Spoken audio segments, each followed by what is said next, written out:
Hello দ্বাদশ শ্রেণীর প্রিয় শিক্ষার্থীরা, তোমাদের স্যার ইজি লার্নিং চ্যানেলে স্বাগতম। আজকে তোমাদের বাংলা বিষয়ের হলুদ পোড়া গল্প থেকে গুরুত্বপূর্ণ প্রশ্ন উত্তর নিয়ে আলোচনা করব। তোমরা দেখতে পাচ্ছ সামনে পারুল প্রকাশনীর বই, এই বই থেকেই তোমাদের কিন্তু আমি প্রশ্ন উত্তর আলোচনা করব। তোমরা জানো এই বইতে তোমাদের পয়েন্ট করে প্রশ্ন উত্তর দেওয়া আছে, আর তোমরা জানো পয়েন্ট করে লিখলে কিন্তু তোমরা নাম্বারটা বেশি পাবে। ঠিক আছে, তো চলো আমাদের সাজেশন ভিডিও শুরু করা যাক। তো দেখো, আমরা প্রথমে আমাদের হলুদ পোড়া গল্প, এই হলুদ পোড়া গল্প থেকে তোমরা প্রথম কোশ্চেন শিখবে যে হলুদ পোড়া গল্পের নামকরণ, খুব ইম্পর্টেন্ট। ঠিক আছে, তোমরা এটা 3 স্টার দিয়ে রাখবে। ঠিক আছে, এটা কিন্তু খুব ইম্পর্টেন্ট, পরীক্ষায় আসার চান্স অনেকটাই। ঠিক আছে, তোমরা দেখে নাও, আমি পরপর দেখাচ্ছি, পড়ছি না। ঠিক আছে, তোমরা দেখে নাও, তোমরা স্ক্রিনশট করতে পারো বা তোমরা লিখতে পারো। ঠিক আছে, ভিডিও দেখে দেখো, আমি পরপর দেখাচ্ছি। ঠিক আছে, দেখো এভাবে। ঠিক আছে, দেখে নাও। তো নামকরণটা তোমরা কিন্তু শিখে রাখবে হলুদ পোড়া গল্পের, এটা কিন্তু খুব গুরুত্বপূর্ণ। ঠিক আছে, নামকরণ। তবে নামকরণ শেখার পর তোমরা আর একটা কোশ্চেন শিখবে এদিকে। দেখো এটা শিখবে, দেখো এই যে এই কোশ্চেনটা, দুটি খুনের মধ্যে সম্পর্ক আবিষ্কার করার জন্য সকলের প্রাণ ছটফট করে। কোন দুটি খুনের কথা বলা হয়েছে, কিভাবে বোঝা যায় দুটি খুনের মধ্যে সম্পর্ক আবিষ্কারের জন্য সকলের প্রাণ ছটফট করে? এটাও কিন্তু তোমরা 3 স্টার দিয়ে রাখবে।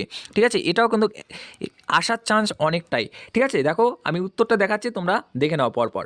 ঠিক আছে, দেখো পয়েন্ট করে লিখেছে, কিন্তু পয়েন্ট করে লিখলে কিন্তু তোমরা নাম্বার বেশি পাবে। তোমরা, আমি বলবো যে এই বই থেকেই তোমরা কিন্তু লিখে নেবে। ঠিক আছে, আর চাইলে তোমরা অন্য বই থেকে লিখতে পারো। ঠিক আছে, দেখে নাও তোমরা সাজেশনটা, অন্য বই থেকে লিখতে পারো। দেখো দেখাচ্ছি তোমাদের পরপর। ঠিক আছে, তো এই যে এই কোশ্চেনটাও কিন্তু তোমাদের খুব গুরুত্বপূর্ণ। ঠিক আছে, দুটি খুনের মধ্যে আবিষ্কার করার জন্য সকলের প্রাণ ছটফট করে। ঠিক আছে, তারপরে তোমরা এই কোশ্চেনটা শিখবে। দেখো, ছি ওসব দুর্বুদ্ধি করো না নবীন, কে কোন প্রেক্ষিতে একথা বলেছে? ওসব কেন দুর্বুদ্ধি বলে বক্তার মনে হয়েছে তা বুঝিয়ে দাও। এই কোশ্চেনটাও তোমাদের কিন্তু 2026-এ আসার চান্স অনেকটাই।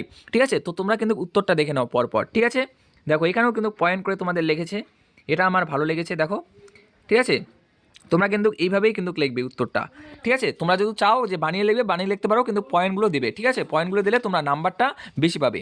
ঠিক আছে, তো তোমাদের এখানে 3টা কোশ্চেন হয়ে গেল, আর 2টো কোশ্চেন তোমাদের দেখাবো। ঠিক আছে, আর 2টো কোশ্চেন। ঠিক আছে, এই যে এই কোশ্চেনটা তোমরা শিখবে, হলুদ পোড়া গল্পে ধীরেন চরিত্রটি যেভাবে চিত্রিত হয়েছে আলোচনা করো। খুব ইম্পর্টেন্ট, তোমাদের এবার ধীরেন চরিত্র কি এটা কিন্তু আসতে পারে। ঠিক আছে, ধীরেন চরিত্রটা কিন্তু খুব গুরুত্বপূর্ণ। ঠিক আছে, তো তোমরা কিন্তু উত্তরটা দেখো। ঠিক আছে, এইভাবে কিন্তু তোমাদের সাজিয়েছে, তোমরা কিন্তু এখান থেকে স্ক্রিনশট করে নিতে পারো। ঠিক আছে, দেখো এভাবে কিন্তু তোমাদের ধীরেন চরিত্র দিয়েছে।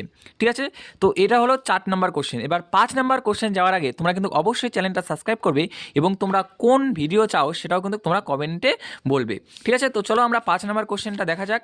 এই যে 5 নাম্বার কোশ্চেন, তোমরা এটা শিখবে। ঠিক আছে, ছোট গল্প হিসাবে হলুদ পোড়া গল্পটি কতদূর সার্থক তা নিজের ভাষায় আলোচনা করো। এটা কিন্তু তোমাদের সংসদ প্রদত্ত নমুনা প্রশ্ন, এটা কিন্তু খুব গুরুত্বপূর্ণ, এটাও কিন্তু তোমাদের পরীক্ষায় আসতে পারে। দেখো তোমরা, আমি উত্তরটা দেখাচ্ছি, তোমাদের দেখে নাও।